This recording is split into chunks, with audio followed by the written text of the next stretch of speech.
हरे कृष्ण कृष्ण कृष्ण हरे हरे हरे राम राम राम हरे हरे।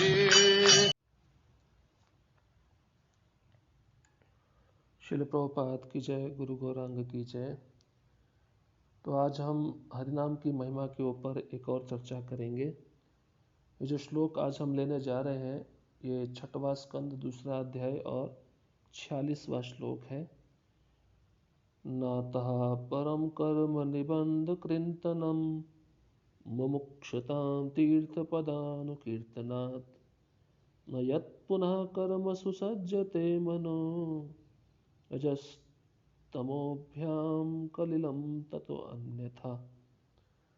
इसका अर्थ इस प्रकार से है, अतः जो व्यक्ति भव बंधन से मुक्त होना चाहता है उसे चाहिए कि उन पूर्ण पुरुषोत्तम भगवान के नाम, यश, रूप तथा लीलाओं के कीर्तन तथा गुणगान की विधि को अपनाए, जिनके चरणों पर सारे तीर्थ स्थान स्थित हैं।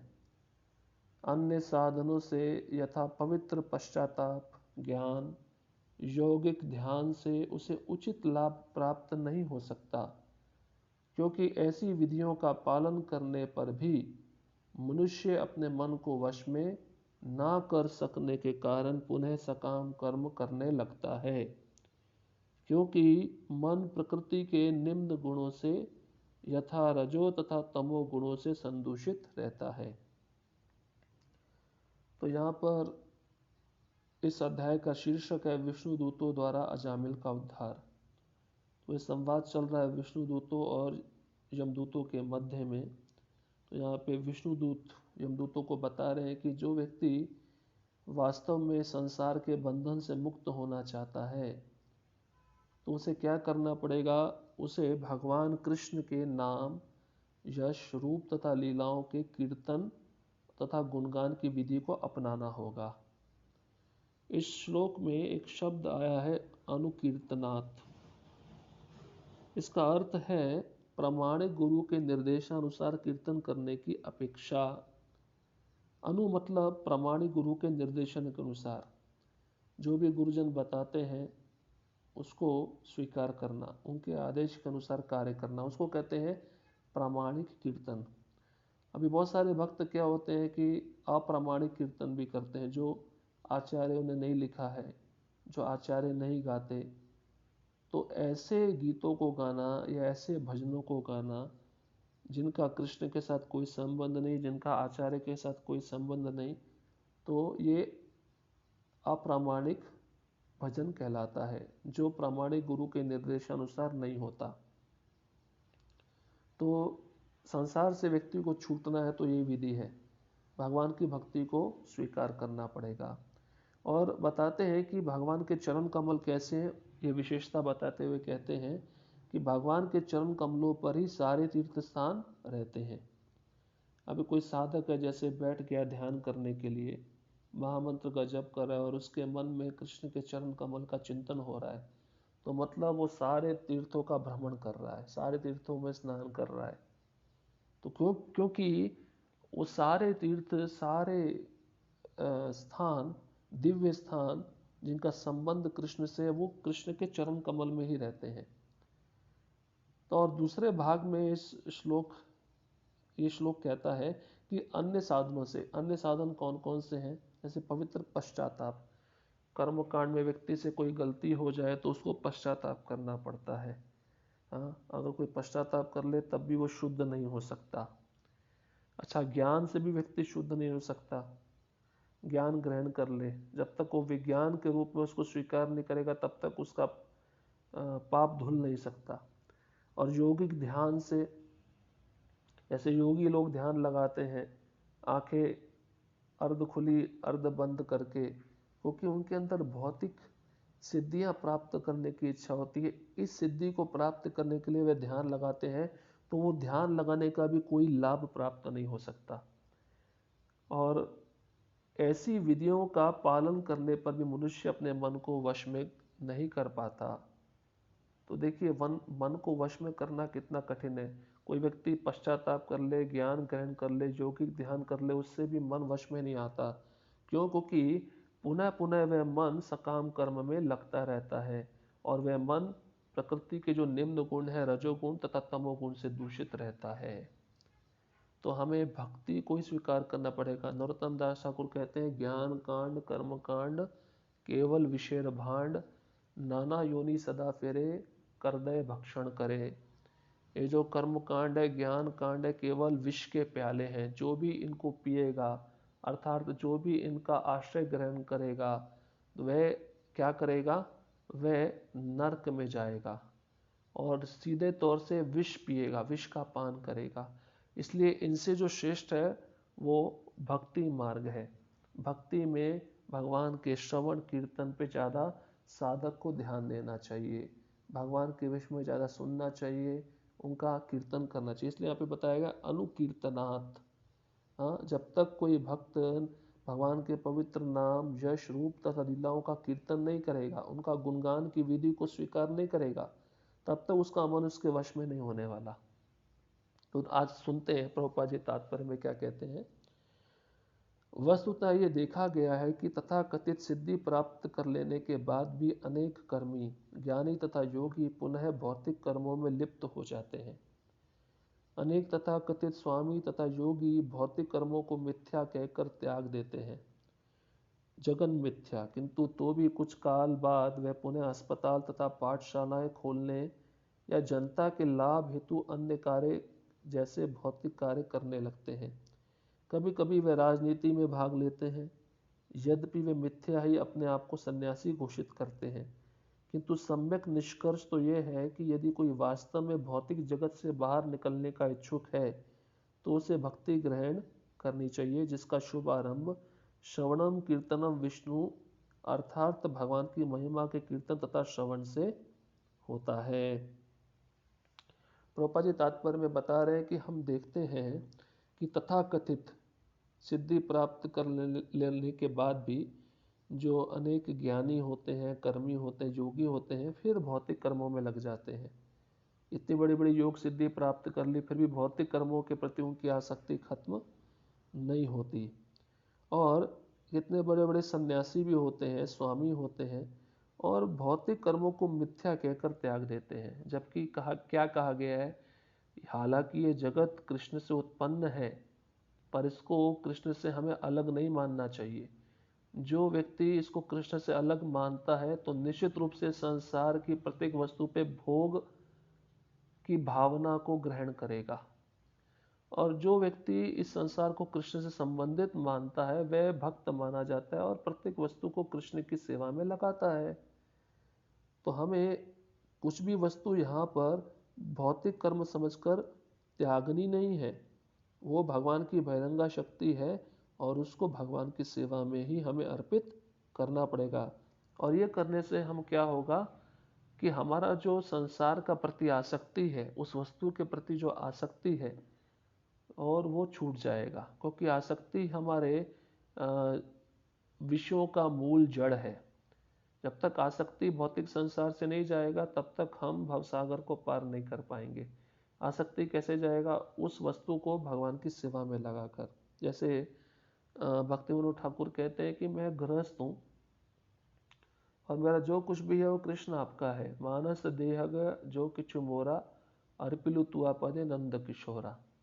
हे कृष्ण, आपने मुझे जो भी दिया है वो मेरा नहीं, सब आपका है। और आपने मुझे एक समय, निश्चित समय के लिए सुख प्रदान दिया है, पर वो सुख भी आपका है। तो मेरा सबसे बड़ा सौभाग्य क्या है?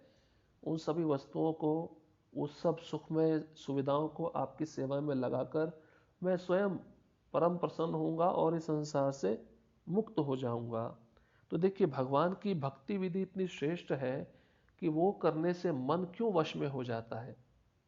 क्या कारण है कि हम अगर भगवान के विषय में श्रवण करें तो मन आकृष्ट हो जाता है, भगवान का कीर्तन करें तो मन आकृष्ट हो जाता है। क्यों? क्योंकि कृष्ण का अर्थ ही सबको आकृष्ट करने वाले। कृष्ण का हम लीला श्रवण करें तो कृष्ण उस लीला के माध्यम से उनका जो रूप है हमारे मन में बसा देते हैं, और उस लीला को सुनकर हम आकृष्ट हो जाते हैं, क्योंकि उस श्रवण में ही भगवान का रूप भी आ जाता है, भगवान का गुण भी आ जाता है, और भगवान की लीला भी आ जाती है। तो ये जब सुनते हैं तो हमारा मन आकृष्ट होता है, और स्वभावतः जब संसार की कोई बहुत सुंदर वस्तु होगी, उसको हम देखेंगे सुनेंगे तो हमारा मन आकृष्ट होगा या नहीं होगा। तो और भगवान कृष्ण तो परम सुंदर हैं, उनके सौंदर्य का वर्णन तो सभी शास्त्र वेद उपनिषद करते हैं। देखिए, जो भी शास्त्र आप उठा लीजिए उसमें कृष्ण का गुणगान सेम मिलेगा। कृष्ण पीताम्बर पहनते हैं, मोर मुकुट धारण करते हैं, और कौस्तुभ मणि धारण करते हैं, वैजयंती माला धारण करते हैं, और बाजूबंद धारण करते हैं, पैरों में नुपुर धारण करते हैं, और मकराकृत कुंडल धारण करते हैं, और सुंदर सुंदर पीताम्बर धारण करते हैं।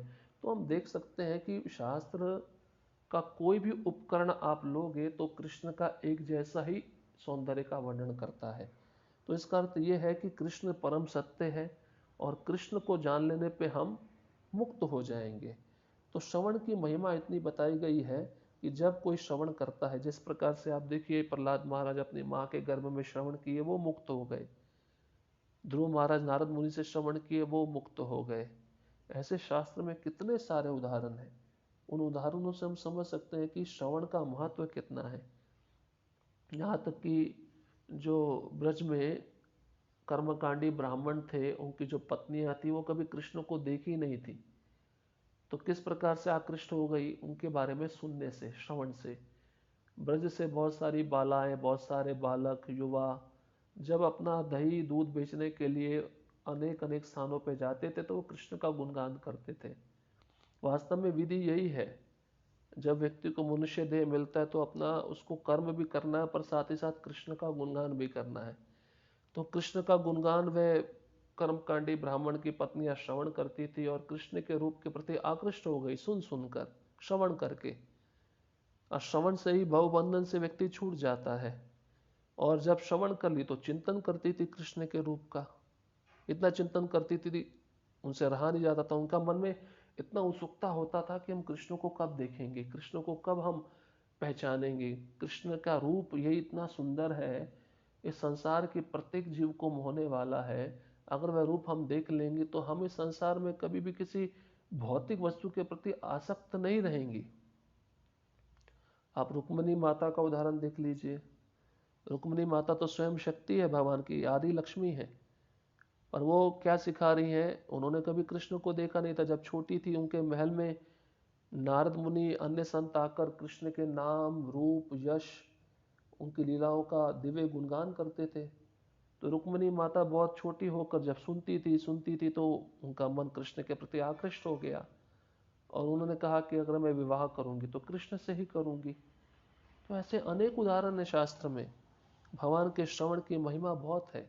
श्रवण से ही जो धुंधकारी था, जो प्रेत योनि में था, जिसके पास कोई स्थूल शरीर नहीं था, वो मुक्त हो गया भागवतम की कथा श्रवण करने पर। क्यों? क्योंकि भागवतम में जो भी विषय है वो कृष्ण से संबंधित है। कृष्ण के नाम यश रूप लीलाओं का दिव्य गुणगान इस भागवतम से ही होता है। अन्य कोई महान ग्रंथ नहीं है जो कृष्ण का इतना दिव्य गुणगान कर सके। तो बताया जाता है अगले भाग के तात्पर्य में प्रभुपाद जी कहते हैं, कृष्ण भावनामृत आंदोलन ने वस्तुतः इसे सिद्ध कर दिया है। पाश्चात्य देशों में जहां अनेक युवक नशीली दवाओं की लत में थे और जिनमें अनेक बुरी आदतें थीं, उन्होंने उन सारी लालसाओं को त्याग दिया और वे कृष्ण भावनामृत आंदोलन में सम्मिलित होते ही गंभीरतापूर्वक भगवान की महिमा का कीर्तन करने में जुट गए। दूसरे शब्दों में, रजो तथा तमो गुणों में संपन्न कर्मों के प्रायश्चित की यह पूर्ण विधि है।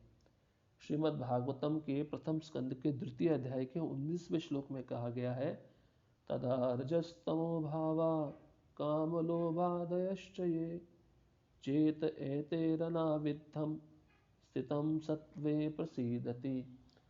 रजो तथा तमो गुणों के फल स्वरूप मनुष्य अधिकाधिक कामी तथा लोभी बन जाता है, किंतु जब वह कीर्तन तथा श्रवण विधि अपना लेता है तो वह सत्वगुण के पद को प्राप्त होता है और सुखी बन जाता है।